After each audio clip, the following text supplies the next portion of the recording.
আমার আপনি হ্যান্ড লইছেন কেন? সরল, তুমি বাবাকে বুঝিয়ে বলো, বাবা যেন এই পাপের রাস্তা ছেড়ে দেয়।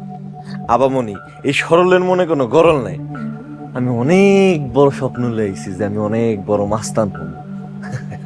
আমি এগুলি কইতে পারুম না কাকুরে। তুমি মাস্তান হলে তো তোমার অবস্থাও আমার ভাইদের মতোই হবে।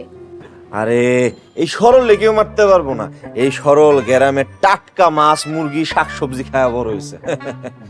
এই সরলই সবগুলারে মেরে দিই। আমার কিন্তু এসব একদম ভালো লাগছে না। কিন্তু আমার তো ভালো লাগতেছে। আপামনি, কাকু আমারে একটা পিস্তল দিছে, এটা চাপ দিলে ঠাস ঠাস ঠাস করে গুল্লি বাইরে, কি যে মজা লাগে। আমি এগুলি করতে পারুম না, আপনিই কথা।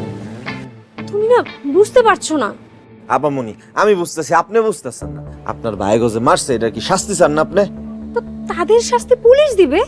হ্যাঁ আপামনি, পুলিশ ওই দজ্জালে ধরতে পারলে সেনা শাস্তি দিব। পুলিশ ধরতে পারবে না? আপামনি, ওই দজ্জাল কোনো সাধারণ লোক না। তুমি এমন ভাবে কথা বলছো, মনে হচ্ছে দজ্জালকে তুমি খুব ভালোভাবেই চেন। আরে আপামনি, আমি যদি দজ্জালে চিনতাম তো কবেই ফালাই দিতাম। আমি তোমাকে শেষবারের মতো বলছি, তুমি এসব বন্ধ করো। আপামনি, এই সরলের মনে কোনো গরল নাই। আমার মাস্তান হওয়ার আর কিছু বাকি নেই।